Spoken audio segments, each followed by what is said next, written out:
آج ہم ایک بار پھر سے 10ویں جماعت مضمون اردو کمار بھارتی رباعی نمبر 4 کے سوالات و جوابات دیکھنے جا رہے ہیں۔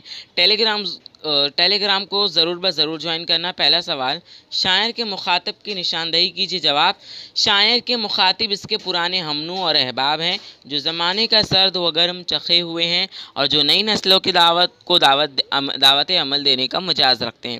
دوسرا سوال، آپ لوگ سوال کا نمبر مت دیکھیے، سوال کا نمبر غلط ہے، باقی سوال صحیح ہے۔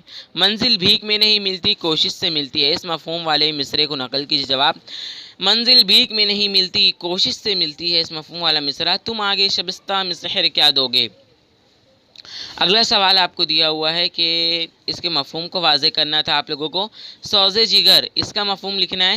سوز جگر سے مراد جگر کی سوزش و جلن جو اضطراب اور بے چینی کی کیفیت پیدا کرتی ہے۔ رقص شرر، شعلوں کا ناچ جس میں ہیجانی کیفیت ہوتی ہے، بے قراری کے ساتھ جوش عمل کا اظہار۔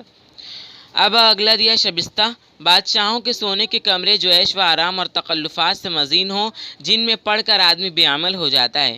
سحر، صبح، مراد ایک نئی صبح، ایک نیا تابناک اور بہتر مستقبل۔ اگلا سوال، جمیل مظہری کی رباعی کا موضوع بیان کیجیے۔ جواب، جمیل مظہری کی رباعی کا موضوع ایک نئی صبح کی آمد کا پیغام ہے۔ یہاں نئی صبح سے مراد صبح آزادی نہیں بلکہ ایک روشن و تابناک مستقبل ہے۔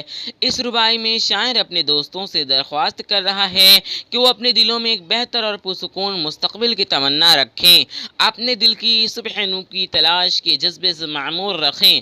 وہ اپنے دوستوں سے کہتا ہے کہ وہ آنے والی نسلوں کے دلوں میں وہ اضطراب اور بے قراری بھر دیں کہ ان کا جوش عمل دوچند ہو جائے اور وہ محض اپنے آرام دہ کمرے خواب میں بستر استراحت ہی نہ ملتے رہیں بلکہ اپنی زندگی کو بہتر بنانے کی تگ و دو میں لگے رہیں۔